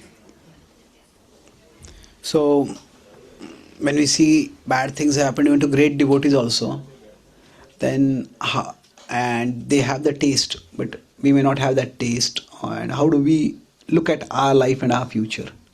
And understand that, not get too down in the fact Yeah. that things always negative is happening. Negative things are always happening. See, there are two different ways of looking at this. It's a very practical and important question. See, often we say that we are pleasure seeking. And that is true at one level. But if we consider the Bhakti Samra Sindhu, we are rasa seeking, not pleasure seeking. And pleasure is in any relationship, there has to be pleasure. But pleasure is only one part of a relationship. That, say, if a husband and the wife take care of a child. Now, in taking care of the child, they see the child growing up, child learning to walk to talk, there's a great joy. But in taking care of the child, there's a sense of responsibility, the sense of bonding over the responsibility. There are so many other emotions that come in. So if we consider the rasa, among the 12 rasas, there are 5 primary and there are 7 secondary rasas. So the point is, even fear, bhayanaka, bhaya, hasya, all these are rasas. So the idea is that a real relationship, if we consider, a real relationship is rich with emotions. And the goal of pleasure actually makes life very pale. If you see in the spiritual world, there is joy in meeting Krishna. But when the gopis are going out to meet Krishna, there's anxiety, there's anticipation. There is a whole range of emotions that are there. So the point is that we seek a real relationship with Krishna. And in that relationship, there is a range of emotions. And all the emotions contribute to the depth of the relationship. So, therefore, the bad things happen to devotees. And bad things happen even to great devotees. But the point is, they have a relationship with Krishna. And they see those things as a part of their relationship with Krishna. As a part of the challenges through which they can serve Krishna. Prabhupada could have lived very peacefully in Vrindavan. But he went to America and that actually made things more complicated. It was much, much more difficult for him.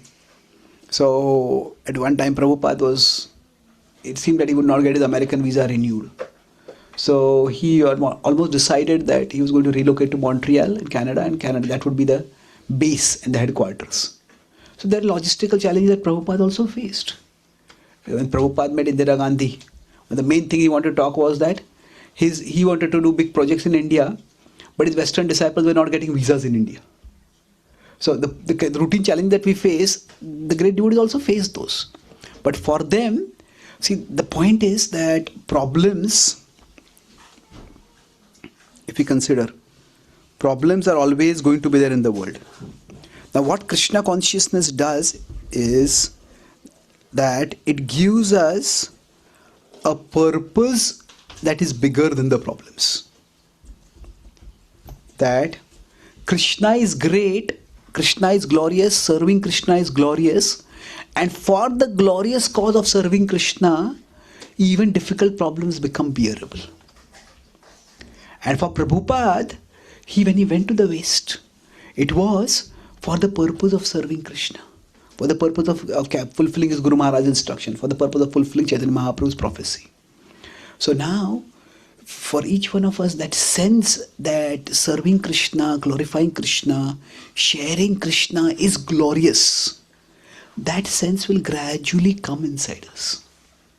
And the more it comes within us, the more the problems we face will start becoming bearable. So that's why, rather than worrying about what problems are going to come, that sense of the purpose of serving Krishna, the purpose of connecting with Krishna, the purpose of loving Krishna, if we keep that purpose in mind, then that will enable us to face challenges. So, should we live in fear? Oh, great devotees are tested, I'll also be tested. Yes, see, the world is a place of distress. Whether we have a purpose or we don't have a purpose, trouble is going to come. Now, sometimes the form of the trouble might be different. We may say, because I'm practicing bhakti, I'm trying to build this temple, I'm getting so many complications. That is true. But then, if we were not doing this service, we would be doing something else. Maybe, we would be trying to maybe build a big business empire, or we would be some people going to Tamoguna and they start taking alcohol and they start struggling with alcohol, and that creates problems. So in one sense, in the world, problems are always going to be there. One of the ways I put this is, the world is dukkhalaya. If you tell people the world is dukkhalaya, the place of distress, it seems very negative. So especially to Western people, the way I put it, the world is a university of adversity. So it is adversity is there, but the point is not the adversity. The point is, it's a university. That through the adversity, slowly we start learning what really matters, and we start holding on to that more and more tightly. And that's how we move forward. And so, when I was coming here to Australia, Australia, New Zealand, so I started on 25th, 26th, I started from India, and I had a flight via Singapore to Perth. And when I was in Singapore, I had the next flight, and they told me your visa is not valid. Australian visa is not valid. And I said, I have a visa, the date expiry is next year. The date expiry is July of this year. That 408 visa category has a peculiar provision that it is multiple entry for 1 year, but all the subsequent entries after the first entry have to be within the 3 months. And that is not written on the visa statement. It is, you have to go to the website, only there you find it. Now, I just thought that I had the visa. And then, normally, so I was in Singapore, I didn't know what to do. Now, ideally speaking, what should have happened is that when I was in India, at that time only they should have verified my visa. And they checked my visa, but what happened, I had an Indigo flight from Mumbai to Singapore, and from Singapore I had a flight from, I think, Spirit Airlines, something. So in India they checked and they said it's fine. So I don't know why they said it is fine. I feel they should get a fine for that. But anyway, I was trapped in Singapore, and then it was a continuous flight, so my luggage was checked in for Perth. So I didn't know what to do at that particular point. And then I said that, okay, so I called the devotees, we tried to check, we called some agents, and we concluded this visa is not valid. So, and then I said, okay, I was at the counter, because the first wheelchair assistant brought me and kept me at the Spirit Airlines counter. And then when they said that, no, your visa is not valid. And now they said you have to go to some other place to apply for a visa, because I didn't have Singapore visa also. So I had to get something, and they told me that you're not connected with any airline now, so we cannot give you a wheelchair also. And what I had done was, I had got some sleep apnea, so I had my bag was almost 11-12 kgs. It's like, it was a huge bag.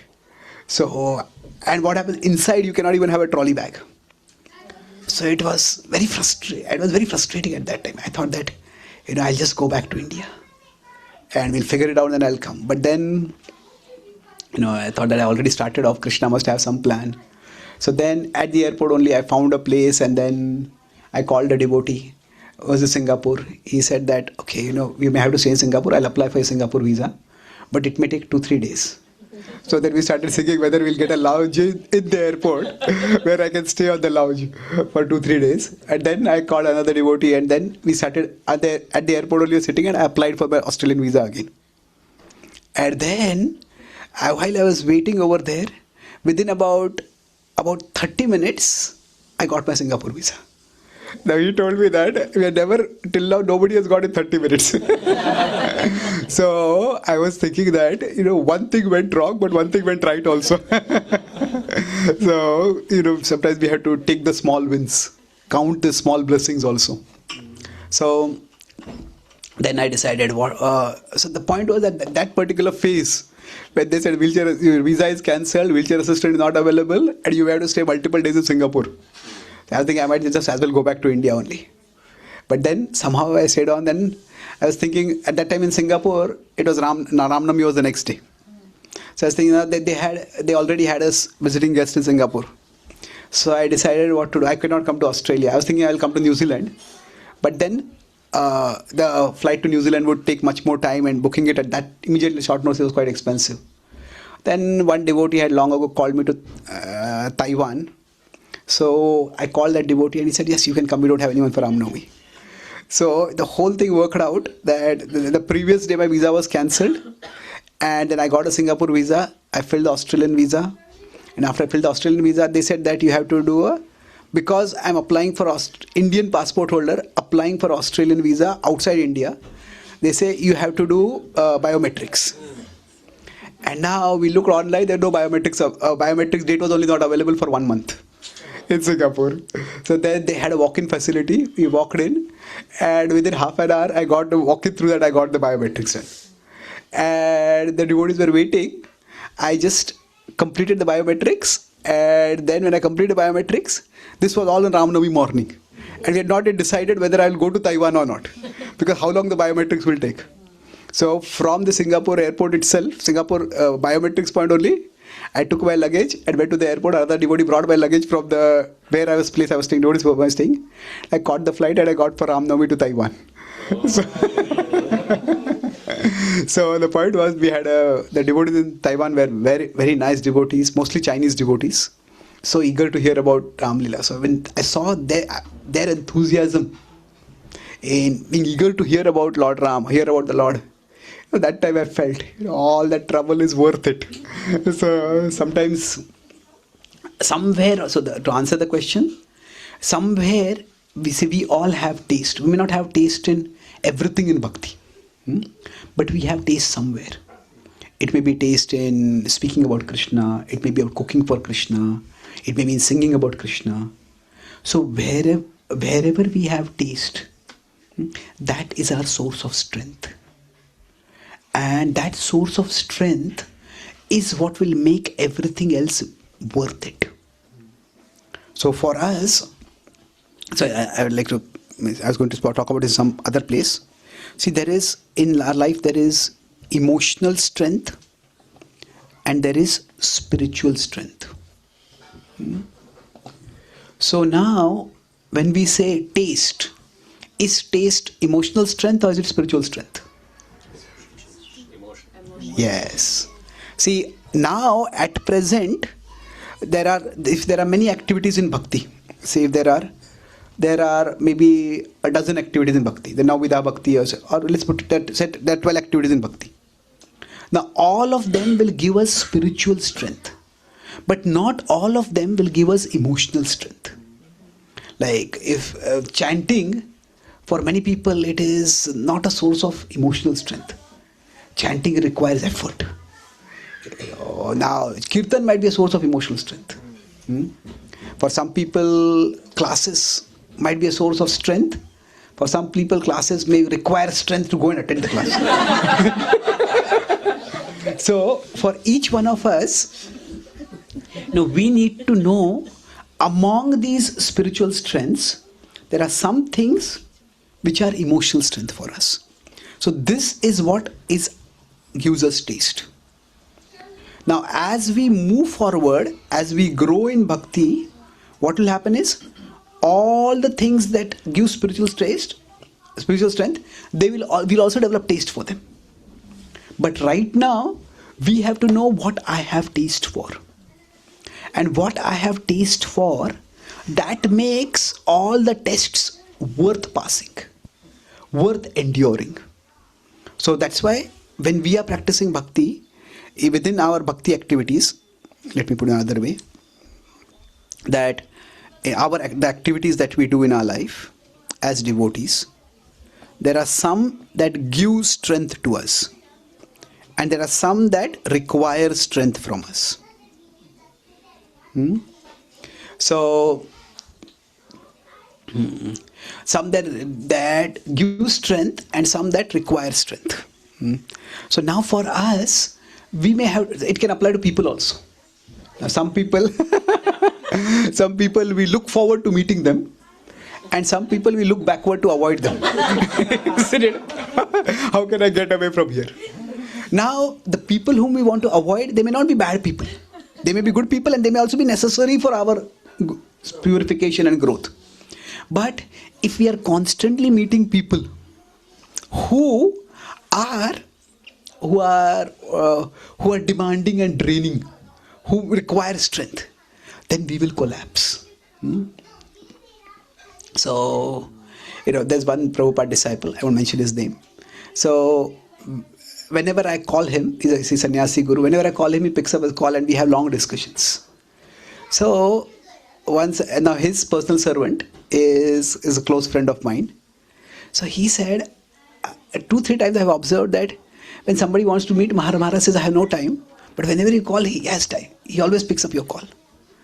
So he must be very special for Maharaj. So then he asked Maharaj, every time you answer Chaitanya Charan's calls, why is that? He says, because he never comes to me with personal problems. So he says that with him I always have philosophical discussions. And he says, among all the people who come to me, nobody comes with philosophical discussions. They come only for personal problems.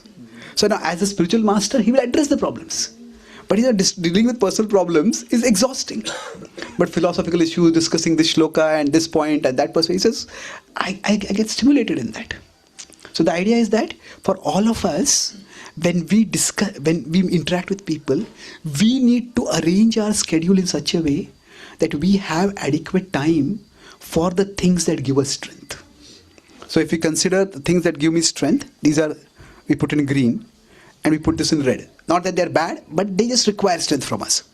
So if we make our day's schedule in such a way that all the activities are red, then by the end of the day, we will have red eyes, or we will explode at someone and that other person will have red eyes. Isn't it? We will be crying or we'll make somebody else cry. Isn't it? Now, we may say, I want to have a day where all activities are in this category. Now, this is utopia. It is not going to happen. But at the very least, what we can do is make sure that we space them out. So that even if there are some negative activities, then we make sure that they are interspersed with, not negative, strength requiring activities, they are interspersed with strength giving activities. So, especially when we are going through tests in our life, then we need to know what are the sources of taste for me, and we need to make time for those things. Okay? Thank you. Hare Krishna. Any last question or comment? Yes, Satya. Hare Krishna, Prabhupada. Thank you so much. It was very broad overview, like from first to 10 cantos. I have never heard like that before. Very amazing. My question is, you said that our past karmas, because of our past bad karmas, do we do present bad karmas? And the answer was not generally but rarely. But I was thinking, when we do bad activities, we get the modes, and that's how we are conditioned, and that's why we do present bad karmas. So is it answer should be like yes always? And my question is confusing. Yeah, let me try to rephrase the question. Say, so what you are saying is that when we do bad activities, sometimes by that we come to know that I have these conditionings. No, when we do bad activities, because of that only we acquire the modes, and those impressions are there in our mind, and that's why we do present bad activities. Okay. So our present bad karmas are because of our past. Okay. So there are two different things over here. See, there is, are our present bad karmas because of past bad karma? Well, yes, in the sense that because of our past bad karma, those impressions are there. But are those impressions inevitable? Are they inescapable? Like, if you have a range, I remember in an earlier class I mentioned this, that, like if a slope is like this, water will go gently on the slope. But if the slope is like this, then water will go rapidly. So for us, our mental floor, it could be conditioned the gentle floor, or it could be a very steep floor. So accordingly, say if somebody's conditioning of lust or anger or greed is very high, then their floor is like that. As soon as they get a temptation, then sarva dharman parityajya mayam ekam sharanam vraja. They just succumb completely. So now, if we consider for somebody's mental floor is quite steady, then they are less likely to do it. So the inclination of the mental floor is determined by our past karma. But the actual flow of the water is our consciousness going right now. So can that be stopped? Generally, it can be stopped. So our inclination towards bad karma in the present comes from our past. But does the bad karma itself come from the past? So can we say that, or can somebody say that, somebody becomes angry and violent? Say, why did you hit me? That's my conditioning. Then we should put you in the condition of a jail. So the idea is that either you have to control your conditioning, or society will control it for you. And that, so when the idea of putting in like earlier I said, the wicked people, they don't fight against their lust, anger and greed, they fight for their lust, anger and greed. So if somebody is not, everybody has inner demons, as they in today's world they use the word inner demons. Everybody has anarthas. But if you are not, and those anarthas will create trouble. But if the individual is not ready to fight against the inner demons, then society has to fight and keep those inner demons under control. That means by keeping that person under control. So the question I was asking is, the question we were discussing is, that can the inner demons be so strong that a person is helpless in this life and the person has to do something? So if somebody becomes alcoholic, or if say somebody has illicit affair or something like that, can we say that that was because of past karma? Well, there is some level of present karma involved. See, let's consider this, because you raised a good question. Let's consider the story of Ajamil. Now, Ajamil was going through a normal course of life. Now, it was not that when that morning he went out, he was not going out to some place where immoral activities were happening. It was not that he was going out with an evil desire, with a sinful desire. He was going out by normal activities. And at that time, when he was going to collect firewood, he saw this very agitating sight of a Shudra and a Shudrani, that they doing all kinds of lusty activities, basically. So now his seeing that was destiny. That was past karma. There was no intention for him in doing that. So if you consider the sight that agitated him. The site was, if we consider present karma and past karma. So we could say the site was almost 100% past karma. There is 0% present karma. He didn't go out of his way at all. Like sometimes what happens for in some people's lives, they don't go seeking temptation. Temptation comes seeking them. Like somebody is in the workplace, and in the workplace somebody proposes to them. Somebody, they show no interest, but that person keeps tempting them, keeps alluring them, keeps pressuring them. So there's like the temptation is coming to them. Now this can be said to be due to destiny. Now after that, now it was to his credit that he pulled himself back and he went away from there. But the memory remained, the agitation remained. Now if we consider the first indulgence. The first indulgence was the memory state was, the memory created such a craving that he went and he was there with that particular woman. Now when he went there, was that because of past karma or present karma? Now we could say at least there is his going there. Even if we say it's 1%, there is some present karma involved over there. No, he could. There is no description in the Bhagavatam that he went and maybe talked with his father or talked with his guru. He surely had some guru. He talked with someone and what do I do about this? He tried to battle it alone. He couldn't. So could he have done something to stop it? Now maybe that craving is so strong that it's almost impossible. So we could say even this is 99%.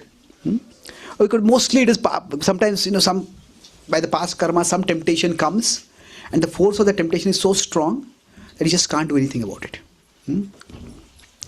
But after that, see, it was not just satisfied by going and by being once with her. He went and he didn't just want to be with her repeatedly. He wanted her to be with him regularly. Now from there, when he wanted not just repeated indulgence, but regular indulgence. Now this, you could say this almost becomes 100% present karma. Why? Because if we consider what is happening over here, at that time, surely when he's a Brahmana. So now, if a Brahmana, he rejected his wife. And his parents opposed him. What are you doing? He rejected his parents also. Now, if we consider that way, if some Brahmana is supposed to do some name-giving ceremony or even the wedding ceremony, if a Brahmana has rejected his own wife and is living with some other woman, who would want such a Brahmana to come and do their wedding ceremony? Isn't it? So basically because of that, he lost his job also. Now, each of these are not temptations coming to him. These are all actually obstacles or boundaries to fulfilling the temptation, and he is breaking all of them. Like going against, rejecting his wife, rejecting his parents, giving up his job. So all that is clearly present karma. So that means what happens is that sometimes our past karma may put us on the path to negative karma in the present. And to some degree, we may go in that direction also. But if our present life is structured responsibly, morally, spiritually, then the structure of our life will ensure that we don't go too far down that track. We won't go too far down that track. So that way, we will be protected. Say, if somebody is just on, somebody surfing their phone and suddenly some obscene picture comes up. And they look at it and spend some time on it. That pop-up coming on its own, something, that is, we could say, past karma. Now it is a product of technology. The past karma can come through anywhere. So but we can say it's a danger that we are all subjected to.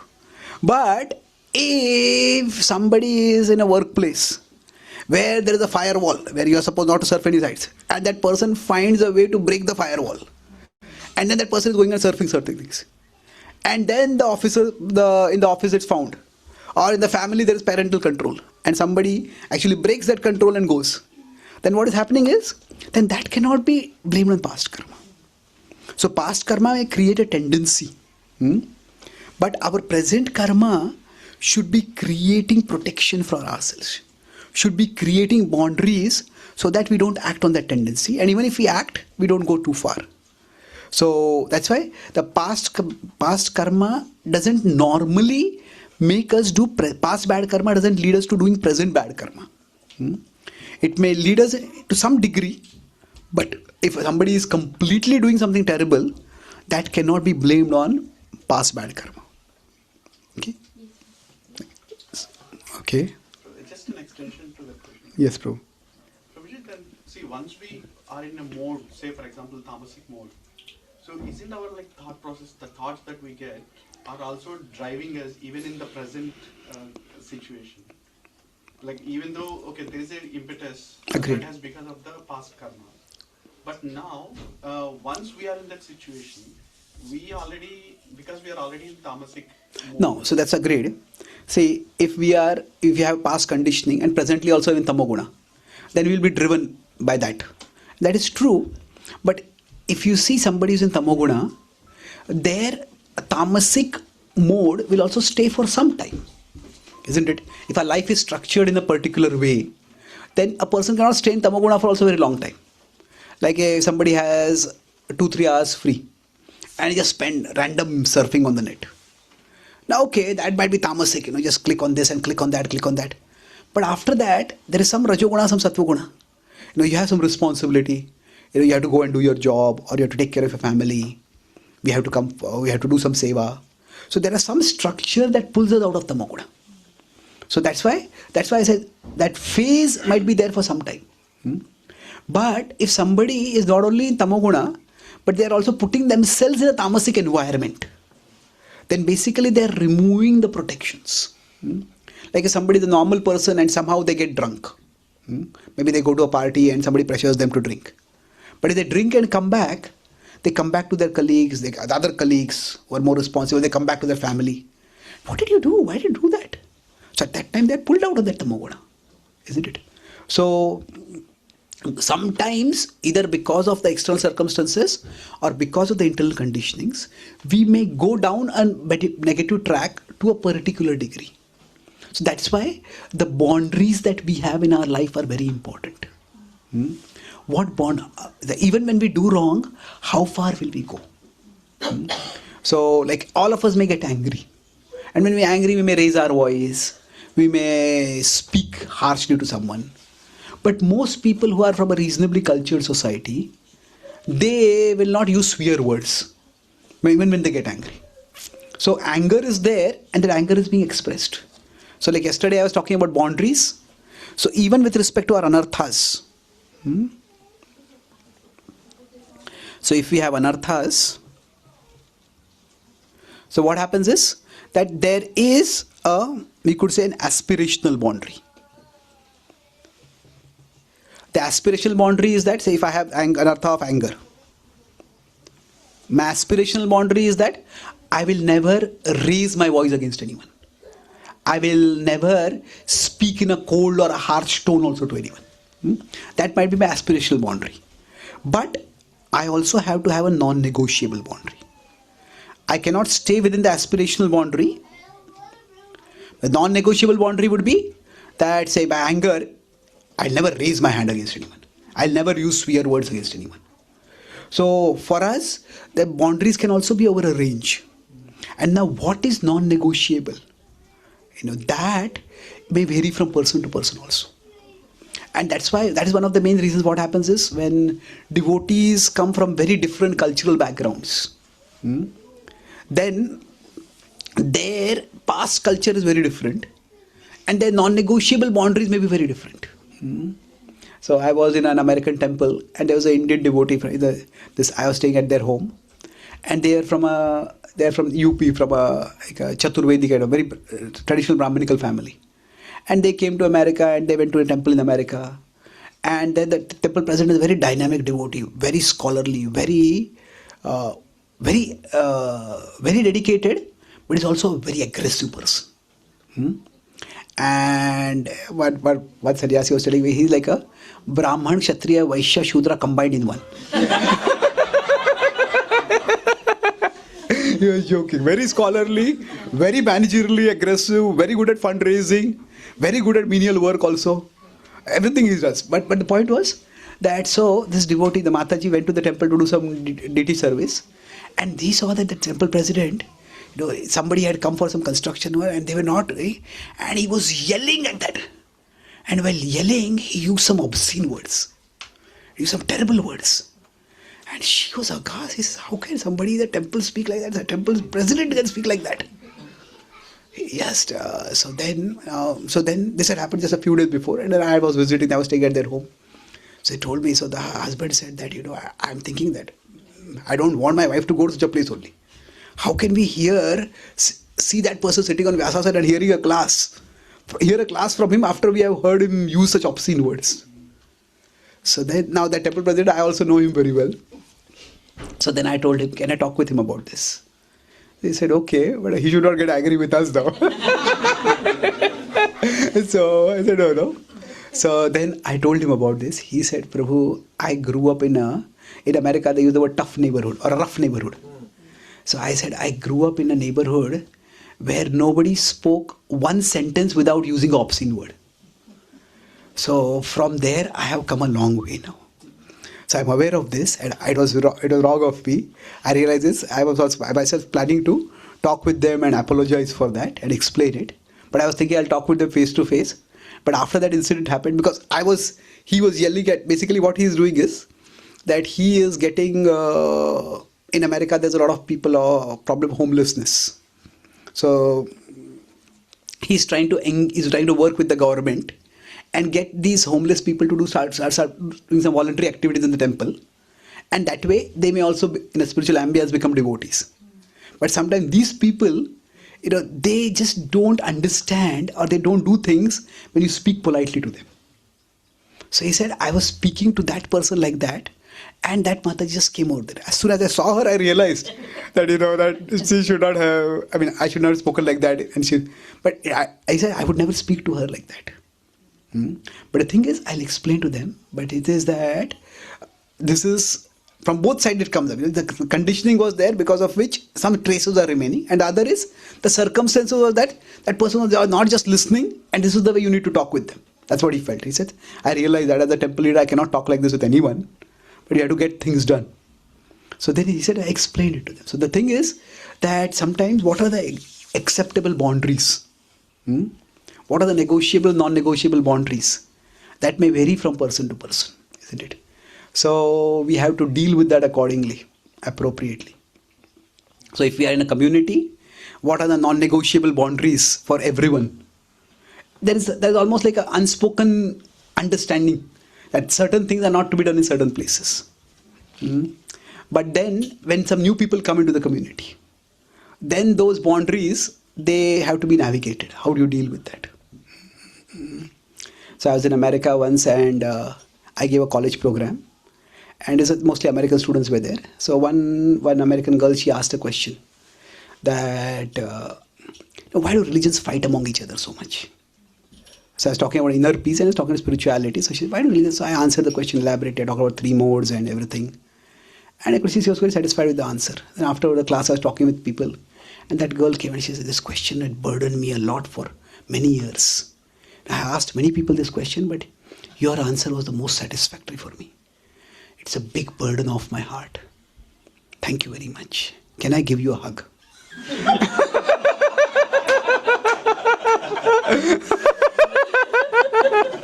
So the devotee, the Grasta devotee was organizing the program. He was standing next to me, so I just looked at him and save me. So he saved me, but in an entirely unexpected way. He said, he is a monk, on his behalf you can hug me.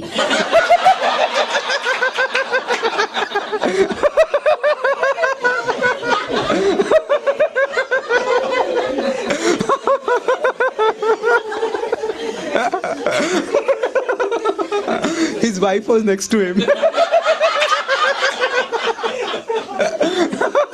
And his wife said, I am his wife, on his behalf you can hug me.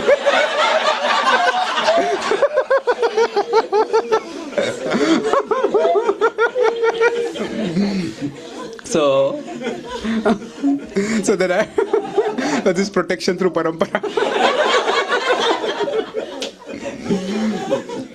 So then I talked with my spiritual master about his Radhanath Maharaj. So he said that, as a brahmachari, you cannot accept that embrace. But as a preacher in the West, you cannot reject that expression of appreciation. Because in their culture, that's a hug. There are different kinds of hugs apparently, and how long you hug someone, that makes a difference. But whatever it is that, but hug is just a normal expression of affection and appreciation. So if you reject that, then that person is coming closer to Krishna and expressing that appreciation. You are saying no to that. Now in India, normally the unspoken cultural understanding is people won't do something like that. But when we are in a different culture, so what are the non-negotiable boundaries? That varies. So sometimes that's why things become difficult now I'm talking about Indian and Western culture, but even in Indian culture also you can have North Indian culture and South Indian culture. There can be differences. But in general, within a community, if we are working together, everybody needs to have an understanding of what are the boundaries. And there may be aspirational boundaries and everybody cannot stick to the aspirational boundaries. But there are also non-negotiable boundaries, and a person should not go beyond those non-negotiable boundaries. Okay? Thank you. Thank you very much. Grantharaj Śrīmad-Bhāgavatam ki, Srila Prabhupada ki, Gaur Bhakta Vrinda ki, Tathai Gaur Premanande. Jai Ho.